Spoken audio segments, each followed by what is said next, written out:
beware. You are now entering the KPLS show.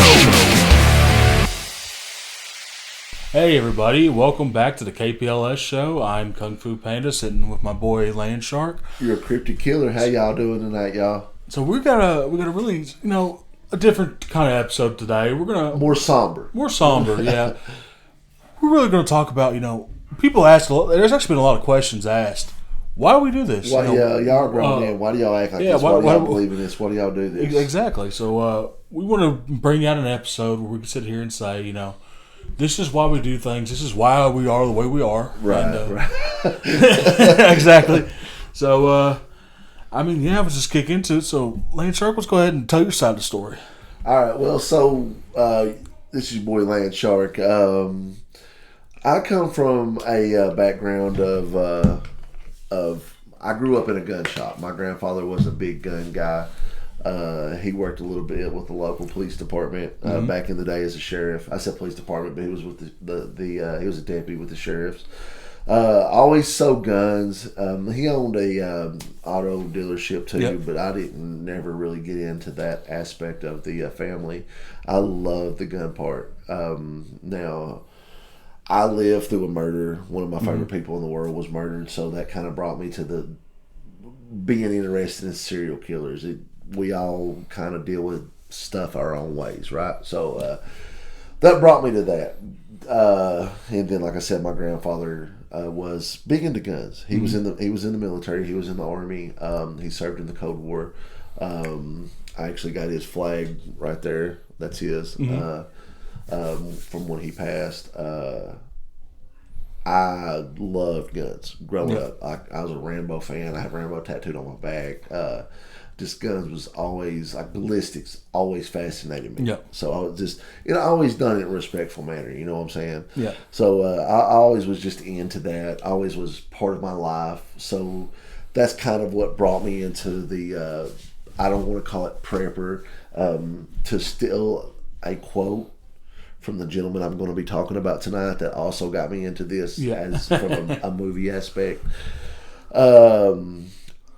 There's many labels. There's prepper. There's crazy. Survivalist. I go by survivalist. Yeah, I'm a survivalist. I agree. My grandfather was a survivalist. So that kind of brought me to this. Like, do I believe in Bigfoot? Yes, I do. Do I believe in UFOs? Yes, I do. Do I believe into it to the extent that I do this because I do this? No, this is something fun. This is that other guy. This is getting to be a kid still. Like, I prep. I practice, I train, I do the survival aspect because I believe there could be a government shutdown. Yeah, I do. Empires fall every day. Yeah. History is full of empires falling. So I prepare for that. Rome fell. Every big empire has fallen. So you got to be prepared for the fall of the economy. You got to be prepared for that big F5 tornado. We live in Kentucky. That can happen. That big blizzard. You never know when it's going to come. I lived through the blizzard of '93. There was, I think, a week and a half where my family, I know, we were eating the bare minimum. Like, I remember having crackers 3 times a day because we couldn't get out. You know what I'm saying? Well, it's hard to get on those hollers when you can't. Yeah, I was in the 3rd grade, and I remember jumping off of a porch and the snow engulfing me. So that can always happen again. It's being prepared for the unexplained, the unexpected. So that's why I do this.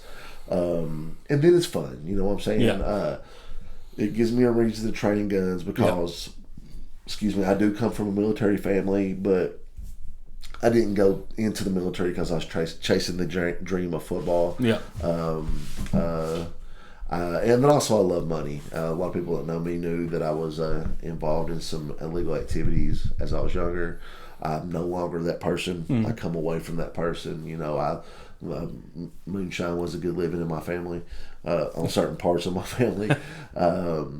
So anybody that knows me knows I was doing dumb stuff when I was a kid. I'm no longer that guy. I consider myself a sheepdog now. The job I do, I feel like I protect.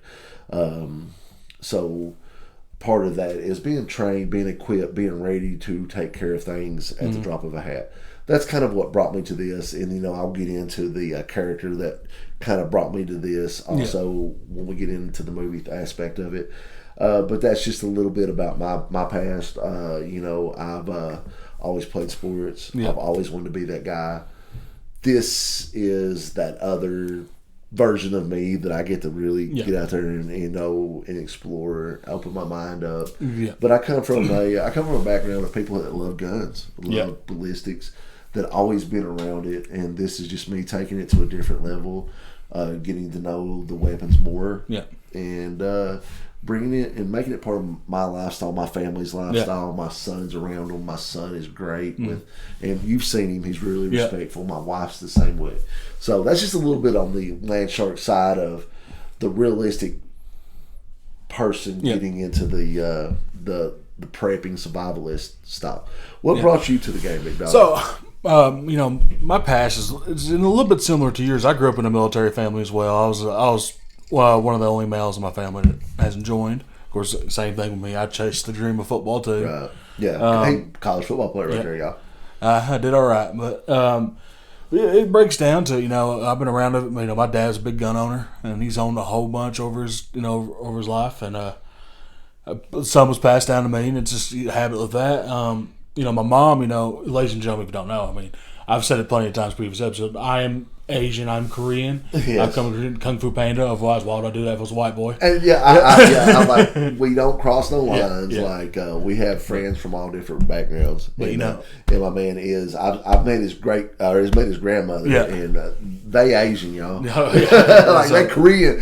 When I remember I went to the what's that called? The gender reveal. Oh, it was the first time I got to meet his mom and his grandmother. And when I met his grandmother, I said, "Yo, I thought you was Korean, bro. You're Korean." I took he came to this party. I expected just a little baby shower, and it was like a whole Korean homie.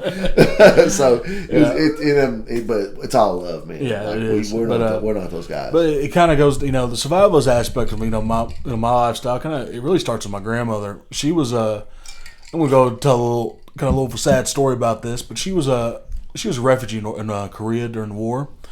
She actually lived on a village on the other side of the river, other side of the parallel of the DMZ in North Korea, and she'll tell the story all the time. One day, South Korean troops came over, took her village, and all the men went one way, and she went the other way. And then everything's gone. Of course, her being North Korean over there in a communist country, they put them in a concentration camp in North Korea because you got to separate them, do all that stuff because you're in a wartime. Well, she dealt with a lot of malnutrition, starvation during that time. So she lost a lot of hair, and it instilled. It's almost when it comes to going to my grandma's house, it's bad. When we talk about hoarding food, there's some stuff in there in my mom in her house. It's like years and years old. It's like, I wouldn't even touch it. Being prepared for that situation. Growing up, I know like Appalachian folks that live through the Depression. They do that. But it's it's stuff that's instilled in me. I've always prep, always get more than you need, right? Because you never know when you're never going to get what you need. Which we'll talk about. I didn't cut him off. We'll talk about later on in the episode because it's that time, and we really believe something stupid's getting ready to happen. The weather's getting ready to get bad, whatever it may be. We're going to talk about being prepared. We talked about the vehicle last week. We'll touch up on both of that, and also, since we're talking about my man Kung Fu, we're going to ask him if the character switched over to the Mosin as his main weapon or not in a little bit. It's getting there. Okay, so, but yeah, so that's instilled. That's habits from when I was a kid that I never thought I'd keep, but then I'm sitting here, I have my own house, my own family, and I have piles and piles of canned foods, self-stable food that I would never expect to have. Non-perishable food. Yeah, it's the main thing, and just hoarding out even toilet paper, just stuff like that. I have gallons of gas in the house that I don't know why I have extra gallons of gas, but I have it because you never know when I might need it. Hey, we seen what happened during that pandemic, man. When that thing hit, everything was crazy. So and then, it's good to store up on it. The whole firearm training aspect is, my mom, when she lived over in the States, she joined the Army. Right. Then she did some time after she got out. She only did a 4-year stint, but she lived in L.A. in the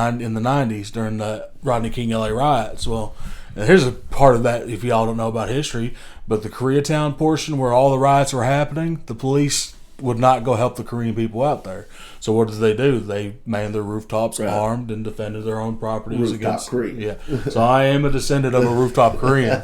So I mean, it's kind of a family thing. It's still down. It's just these little sayings like you should always keep a firearm. Right. It's like heck. Every time I go to my mom's house, I feel like she gives me a firearm every other time. Dude, listen, it's no joke. So you all can see the table. There's some things laid out. We got a little thing going to happen later.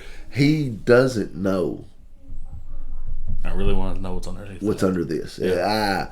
This is a new member to the family. Yeah.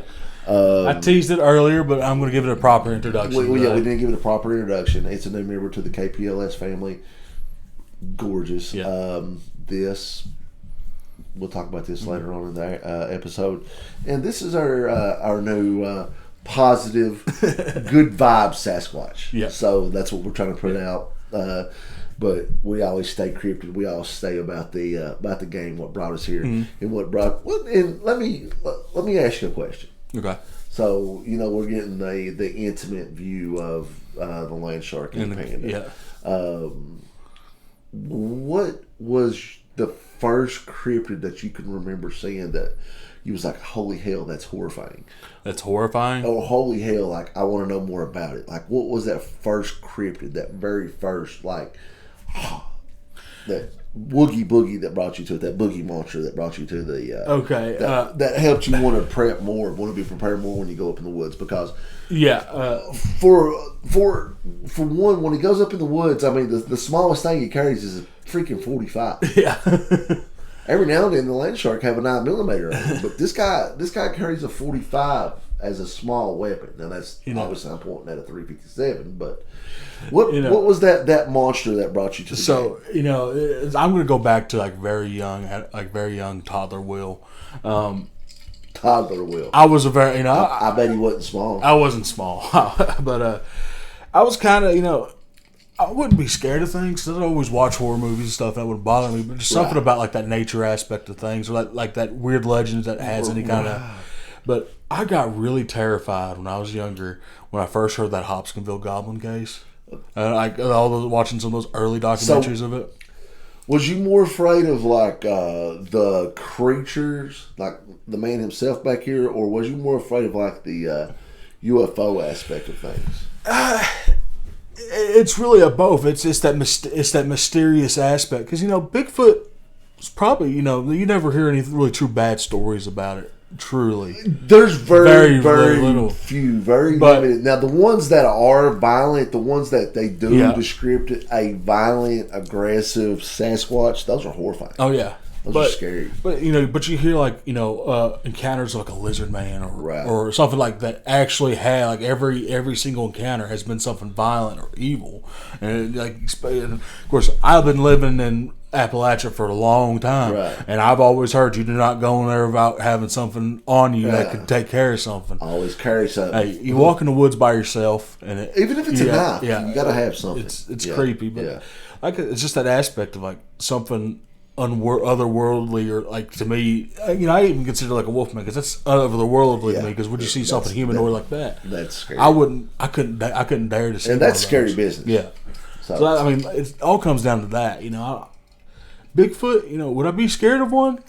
No, but I'd probably be jumpy like a hunter. It's like, oh my god, look at that! Get that buck figure. Get that buck figure. Oh my god! I don't know. I can't say I wouldn't be scared. I mean, that's an enormous animal. So yeah, we've talked about what brought you to the party. Yep. Family, same as me. You grew up in a Asian family. Yep. Now I grew up around cowboys. My Uncle Tim, God rest his soul, who was taken too soon.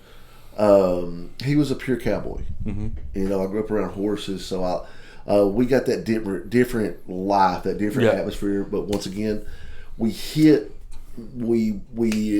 bonded, we molded together as a brotherhood, man. Oh yeah. And so we've had a lot of other questions, and this is the next convo. How did y'all meet? There's some age difference. Yep. So I'm an old man. I'm still a young buck. And I don't feel it half the time. Right. So we, how do we meet? So kick that story off. All right. So we met one day through a mutual friend, actually. The Bandit, who Y'all hear about it? Y'all gonna get to see. We might have Bandit. to go to North Carolina. But- He's in the military. We got to do his patch. We got to give him his patch. Yeah, we got to get him. But he's part of the KPLS crew right off rip. yeah, but I met him. We all was up at Bandit's apartment. You know, it was that was young. That was young us. Yeah. 'Cause that was years ago. I Bud. was bald. He had no hair, Yeah. a very well groomed beard. Yeah, I was faded up. Like, I was clean cut. Yeah. He come in, and I swear to you, the most pissed off look until he had a beer in his hand, and then it was like awesome. He's just all for the party. It was crazy. We just kicked it off after that. It's like actually, yeah, I remember the night I first met you. It was after work, right? Yeah. To be transparent, me and the wife had an argument. Bandit asked me to come over, and I was going to crash with the Bandit for the night. The wife ended up coming picking me up, and we reconciled, whatever it may be. But the first time I met him was coming through the door. Like you said, I was in a bad mood. Yeah. Grabbed a adult water, and then just like, and it was we just clicked, man. Yeah. And it's been like an ever since thing. It's like every time we get closer and closer. Yeah. Like Stabs even talks about like how weird our friend group is. Yeah. So, but like I remember the first time he come to the hill, like where we're at now. It used to be just an open field. You're not going to bring up that egg roll story, are you? Oh yeah. Oh my god. We found we're just chilling, kicking it, having a few adult beverages by the bonfire. Yeah. We used to just see how big the bonfire could get, listen to a little country music, a little southern rock and roll, and have a good time with our weapons on us. Looking for the horizon. So we would sit, was having a few drinks. It was a little hotter this night. It really was a warm night. Yeah. And Bandit finds a random box in the field that shouldn't be in there. Because it's, like I said, where I live, there's nothing around. Yeah. But it was a egg roll box. He goes, man, you could have timed this perfect. Yeah, you could have done this more it's meant to perfect. be. So we met through a mutual friend who I worked with, and just clicked ever since, man, and just grew stronger ever since, you know. And then we're over here doing this podcast. Over here doing this podcast now, you know. Bandit, shout out to you, brother. I hope you lost. We talked about you a lot the last 2 episodes, you know. Me and Bandit had a little situation that we will talk about. Me and Bandit will talk about. It ain't none for y'all's business, but I love that man. I love that dude. He's just got some explaining to do on a situation one day, but I really love the dude. I really love the family that we're a part of now. I really love what's become of the KPLS group, man. And then hopefully we get to expand.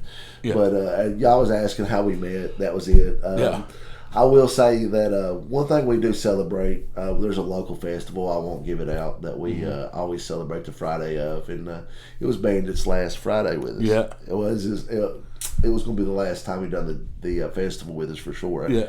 But we had several large drinks that night. Yeah. Large drinks that come in a glass bottle. And we went through, I think it was on 2.5 bottles. Oh, yeah. It was... And I remember Bandit saying, "Hey, there's somebody up there coon hunting." I remember this exactly. His rational mind goes, "That's nothing up there." No. Of course, to me, out of my mind, I antagonized this whole situation. I was like, Lane Sharp. There's people up there. Yeah. There's people up there. So we sit for a second. I was like, you know what? Maybe there is somebody up there because the light had moved. It looked like it was traveling. Yeah. So at that time, what did Bandit have? He had a stake and a high point. He had a high point carbine. He had a 9mm high point because the Bandit likes strange. The Bandit likes different. All right. He had a high point carbine that he released the mag on. Yeah. I had it was your AK, your original AK. My original AK that I was releasing a mag on, and this thing was going through 357 rounds. It's like crazy. At the time, old Boobs McEverdeen, or whatever we decided to call my wife, comes up the hill. So what in the hell are you all doing? There's somebody up here hunting on the property. We're trying to get them off. She says, "You morons. That's the move." Not even 1 minute later, it just rises up above the tree line. I'm like, above the tree line. I was like, oh wow, hey, we're thirsty. But you know, we've had some epic nights, man. And That's just one of them. So we're going to talk about some characters right now. Yep. We're getting, this was just a kind of a filler. We got a little character talk coming up. Look forward to the 24th. Mm-hmm. Big Jake coming back, and we're doing a creature feature episode. Oh, yeah, you got Big Jake break. He done a show last night. I know he was at the Bettyville Beatdown. Ooh. Big time show last night. We'll let him talk about it when he's on scene. We got them those fans chiming in. I heard it go off. So he was at the Bettyville Beatdown last night. So maybe he could talk about that when he's on screen with us.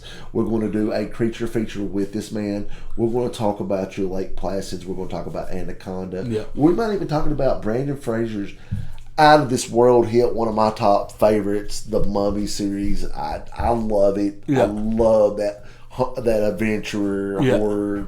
I love that series. So we're going to talk about some creature features. We're going to talk about the creature from the Black Lagoon. Yeah, we'll talk about that. We're going to talk about Frankenstein, Dracula, the Mummy. We're going to talk about all that. We're going to have a really good classic old school horror conversation and talk a little wrestling with our man, Big Jake. So that's going to be a fun episode. So let's talk about some characters right now. Them unsung heroes.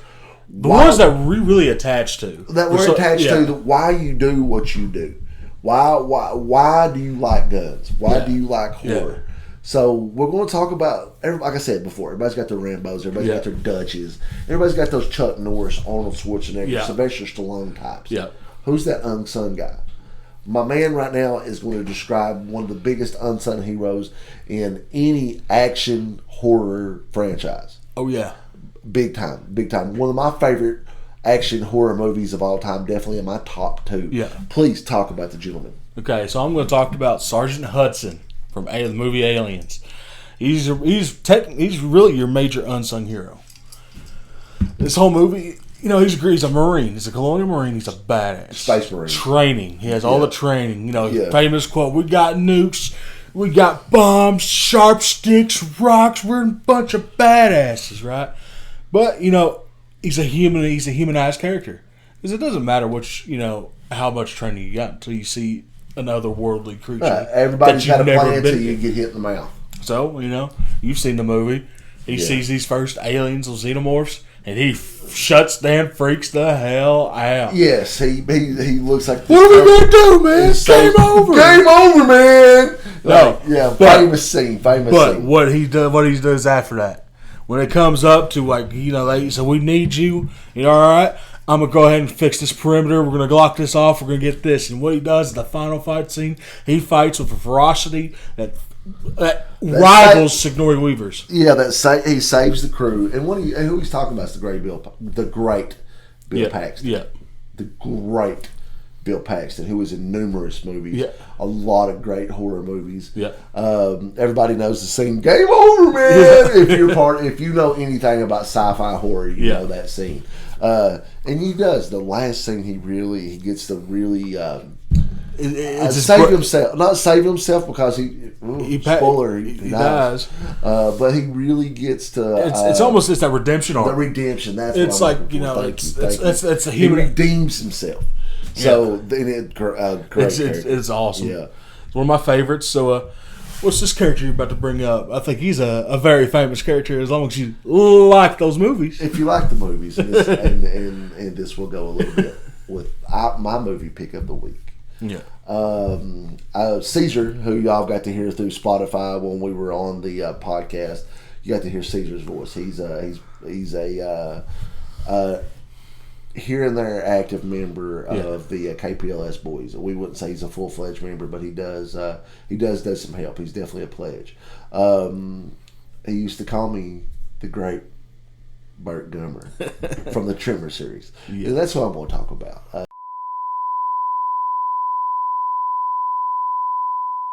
Sorry about that, folks. We had some technical differences, but I had Caesar that used to call me the great Burt Gummer.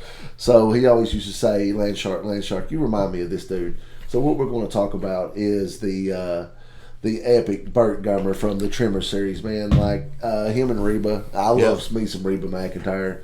Love me some Reba McEntire. Yeah. From the original Tremors. Like, if you've watched any of them, he's in, I think, most, other than the little prequel that they done. I can't remember that. He's in every single one of them. Oh, really? So he was even in the prequel. I've not seen them all, so I'm not going to act like I have. But him from part 1 and part 2, I love the character of Burt Gummer. Oh, yeah. He brought me to the prepping. He's the reason I say my saying, it's better to have it, not need it, and need it, not have it. You know what I mean? And Landshark's tripping over his words tonight, so I'm sorry. Been a busy day. I've already got my workout in. I had a few adult waters. It's been a long day for the Landsharks. But anyways, he's one of my favorite characters. He's kind of that. He's a hero, but he's also that unsung hero because, I mean, in the first movie you had Kevin Bacon. And Fred Ward. Fred Ward. God rest Fred Ward's soul. Great actor. But you had those two who were your main heroes, your main protagonists. But Burt was that guy, and then Burt also had the longevity through every movie. And was able to make it through, I guess you say, every one of them. I'm not watching every one of them, like I said. Eventually I will. We were watching the one on Netflix, Shrieker Island. Which is the last one. Which is the last one before we started today, just kind of always BSing. And I was picking with him over this right here. So we were kind of talking about that. So Burt kind of brought me to the game, you know, that little room he had in part 1. That was epic. And then he... Y'all decided to go through the wrong rec room today. Yeah. Y'all suckers. But, and then you had him with the deuce and a half that was totally packed out in part 2. So, Burt Gummer is one of the reasons I do what I do. He's one of my unsung heroes now. Maybe one day we'll do a hero episode where we talk about our main guys, our Ash Williams, our Tommy Jarvises, you know, those type of people. So, maybe we'll have that one day, but that's not today. But that leads us into the movie of the week. We told y'all we're going to be doing this. We got some things coming down the pipe that y'all really going to enjoy. Sorry about the technical difficulties from earlier. Kung Fu Panda does not know how to put a camera on a tripod. Well, my man left the tripod. We're still doing good. That's why we're sitting so close today. But we wanted this to be more of a personal episode because, you know, we got a lot of exciting stuff coming up that we can't do right now that we're trying to wait closer to the holiday season. So we don't want to let the cat out of the bag too soon. So we're just kind of do some filler episodes for you. This is one of them. We had a lot of people asking why we do what we do. You know, how serious are you about this? How serious are you about that? Are we serious? What am I on? Are we just making a joke? First of all, like, our prepping, our training, all that isn't a joke. No. We really do it, and we really love it. We've both changed our lives completely of how we eat, drink, whatever it may be. And it's also a family thing for us, man. Like, you don't get to see what we do off screen. Maybe we can show that more sometime, but we really are serious about what we do. But we love the fun side of it. We love the spooky, the movies. We're serious about our movies. Oh, yeah. We're very serious about our movies. So don't come at us with no movie trivia because we're going to smoke you. We're very serious about that. What we're going to get into right now, like I said, is the movie of the week. With that being said, mine's going to be Tremors Part 1, The Graboids. I really love this flick. Go check this out. It's a creature feature that can get you into that spooky mood, get you into that horror mood.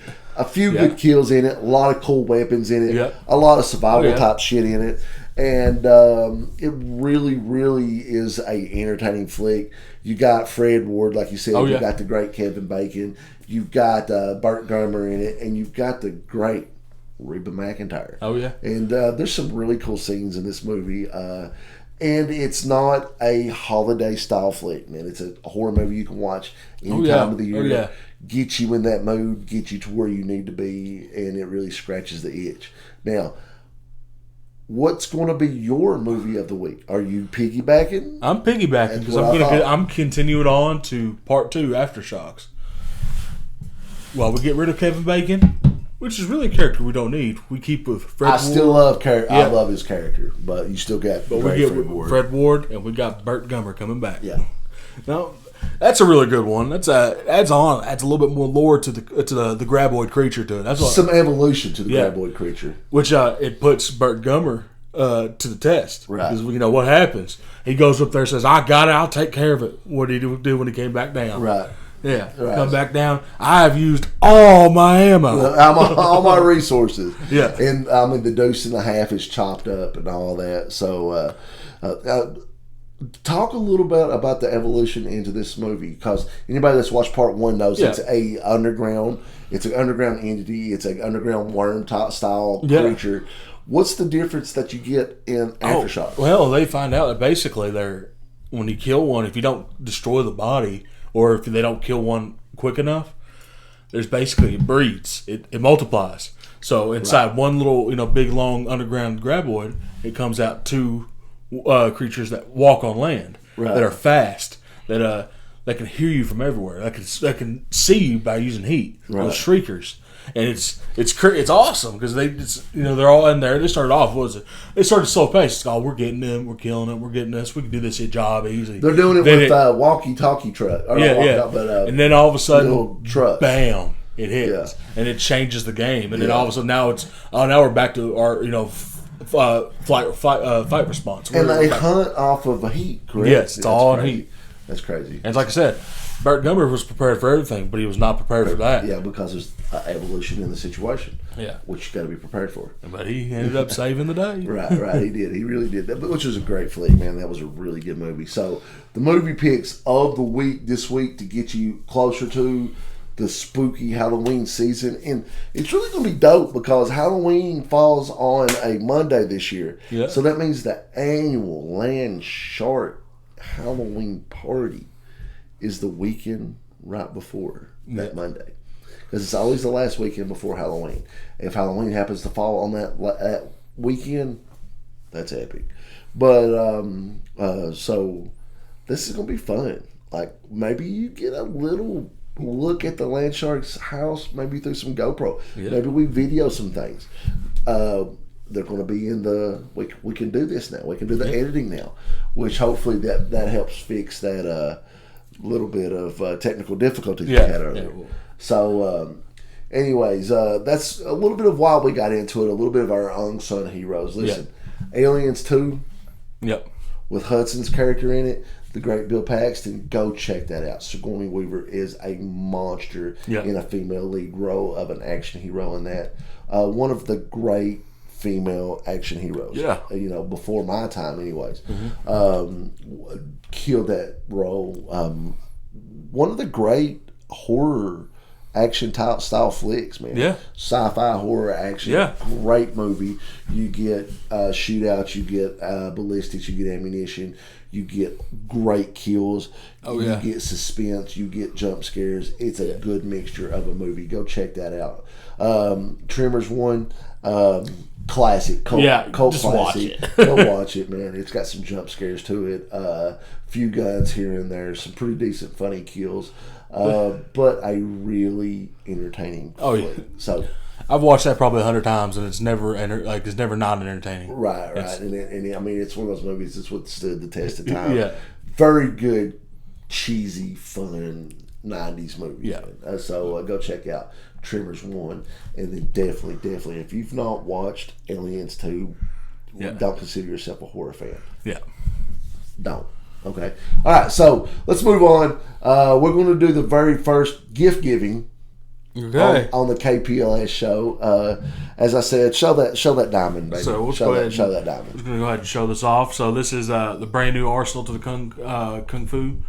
It is a Smith & Wesson Model 586. Like I said earlier in my story, I went to my mom's house. She said, "Hey, you want another 357?" I said, "Am I going to have to tell? I can't tell you no." Yeah, I don't speak to my mom. I don't know how this happens. It's a 4-inch barrel. It's a killer, man. I mean, yeah, that's a diamond, man. So may I go ahead. And as per usual, it's empty. It's empty. We don't do nothing stupid. So this right here, man. I got to see him shoot it a little bit at the range day. Yeah. This is my choice for him as a new all the time sidearm, because you can reach out and touch somebody.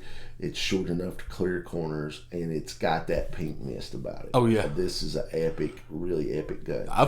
There's one downfall to this gun though. What's that? Well, yeah. You don't have a holster for it. I don't. So, with that being said, I'm going to unveil a holster that your boy Landshark got on eBay and found that was carried by a deputy in Jackson City, Tennessee. Johnson City. Johnson City. I'm sorry. I told you Johnson City, Tennessee. He was part of a few raids. He was part of a apparent cryptid situation. Now, I'm not at liberty to give out said name, but I hunted down and I googled cryptid accessories. Yeah. And then I chopped that down, found this. I had originally bought it for a 1911. I no longer have that 1911. But I really thought this would be perfect because, like I said, and that was Johnson City, Tennessee. Yeah. Just a little bit outside of Kentucky. Like I said, I'm sorry. This guy, there was some racial tensions that this guy actually helped cool down over there. He was one of the good ones, supposedly. Yeah. I paid a good chunk of change for this, but this is now going into the Kung Fu Panda arsenal. And let's see if it can fit. Now, I told him where it come from. I didn't tell him what it was. So this is the first time the gun's being tried on. Dang. Okay, so the guy he carried a 357. Their sidearms were 38s. He didn't like the 38. Supposedly he wanted to carry something a little heavier, and it fits like a glove. So it's like a glove. Listen, that right there. Let's show the people at home that right there. That's awesome. That is awesome, buddy. Little quick, bro. I appreciate it, brother. Man, we always try to do this. That right there, dude. That black, that leather. Yeah, it's real leather, y'all. Yeah. That's real leather. You can see that it's worn on the backside a little bit, but the gentleman, the sheriff carried it a lot, and I do apologize about blotching. Like I said, I was tripping over my words today. I need to get some. I got a salad coming up for dinner and some grilled chicken, so I'm looking forward to that. That's an awesome addition. So, I really do appreciate that. It's not too often you get something that actually you get an item that actually has a story back behind it. Right. So and it fits the cryptid profile. I know it does. And I like the one thing that I looked at when I was Googling was the big belt loop. Yep. You could fit this to several different style of belts, man, and it do real well. I got two big fat fingers. I can fit through there. Yeah. So that can really hold on to that right there, man. And I'm talking. He's got the longer barrel 357 he's had for a while. Yeah. That's his primary 357. I think this is probably going to retire the old one. I think that's what I'm going to do. I definitely would make that my everyday cryptid carry. Yeah. So with that being said, we're moving in. Hold up. We get to show off my thing. We've been showing off this big bad toy right here. The folks have been seeing it. So this is the equipment of the week. I used to call this my slasher gun because it's smaller, it's easy to work with, it's very tactical, you can get around corners, but it packs a damn wallop. This is my Mossberg 590 12 gauge. Yep, chambered in 12. It shoots slugs all day long. I've blown coconuts to hell and back with it. Comes with a collapsible stock. This gun does not leave the reservation. This gun does not leave the compound. It don't leave the compound. I keep it at home. It's a good beat around gun. I keep it on me. You never know. It's really a good self-defense weapon. It's a great self-defense weapon. And then I just unloaded a few Texas game loads out of it before we sat down to do this. And the Texas game loads is actually what they use in Texas to shoot boar from the helicopters. That and some buckshot, maybe a slug or two here and there. Don't want to find out, do you? This is one of my guns that I keep loaded at all times. It's hid throughout my house. You'll never know where unless you are stupid enough to come in without being asked. So, equipment of the week, something simple, very simplistic, but gets the job done. Beautiful. Now, if I'm getting chased by Mike, if I'm getting chased by Jay, Leatherface, Pumpkinhead, this 590 kills deers. Some of the ammo that I loaded in it has a bear on the box. All right, I think this will help me slow down and get me where I need to get. Now, it might not kill that slasher. It might not kill that entity, but it might buy the old land shark time some retreat and think about and fight another day for sure. I can tell you one thing. I don't think Mikey would like a big chunk taken out of him. No, he probably gets shot by some bird, but us Kentucky boys, we ain't coming with bird. This baby's going to be filled with some bucks, some slug, something a little on the predator side. So this is the piece of equipment for the week. Mossberg 590 tactical 12 gauge. Oh yeah, you can see it right there. If you want to hold it up, my man, for a second. I'll hold it up. You can see he's a little bigger than I am. That right ooh, that's a beautiful weapon. That gets it done right there, y'all. Oh yeah. So that's the piece of equipment for the week. That's a nice one. That is. Hey, listen, man. We wanted to do a filler episode for y'all. We wanted to get some content out. Really, we didn't get to plan this one like we wanted to, but other than the technical difficulty, we really made this work. We really appreciate y'all. Keep subscribing. Keep checking us out. Keep hitting that like button. We appreciate the hell out of it. We can't reveal everything. We got a lot of content coming, but we can't reveal everything so soon. We still got the people from the haunted forest coming. And we're going to release that name next week for y'all. In a different episode that we're going to have. We got Big Jake Break coming back the 24th to do an ultimate creature feature, which is going to be a really dope episode. So we got some things coming down the pipe. We just don't want to release everything so quickly. We was going to do this one outside, but my man brought the rain with him. So we wanted to put out a good episode. We wanted to put out some content. We want to let y'all know what we was doing, and then we wanted to answer some questions. And I feel like, do you feel like they got answered tonight? Do you feel like that's how many questions have you gotten about asking why we do this? Are we actually real or not? I mean, I believe we are. I believe we are. I do too. And if nothing else, man, we do it for the love. And we do it for we get to hang out with each other, man. And we get to kick it and have a blast. Exactly. Can't wait to get some more of our buddies on board. Can't wait to get some more people doing the podcast and doing the vlog, doing the YouTube, doing everything with us. And they're going to. We got a camp coming up for y'all that we're going to be doing on the property.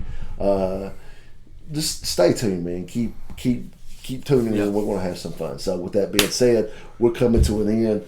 It's getting dark. Looks like the storm's coming back. It's time to pop in or stream or however you watch your horror. It's time to do it. I'm about to hop on some good horror. You gonna hop on some good horror? Oh yeah. Football's over for me today. Bears 0-2. So go Bears Florida State. We won last night. Who you rep? Who you repping right now, man?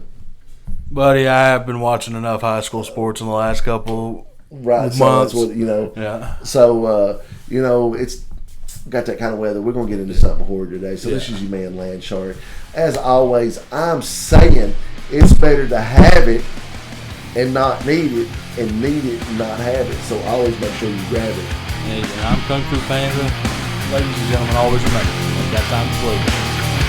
I appreciate y'all. Thank y'all for tuning in. Woo! Yeah, appreciate it.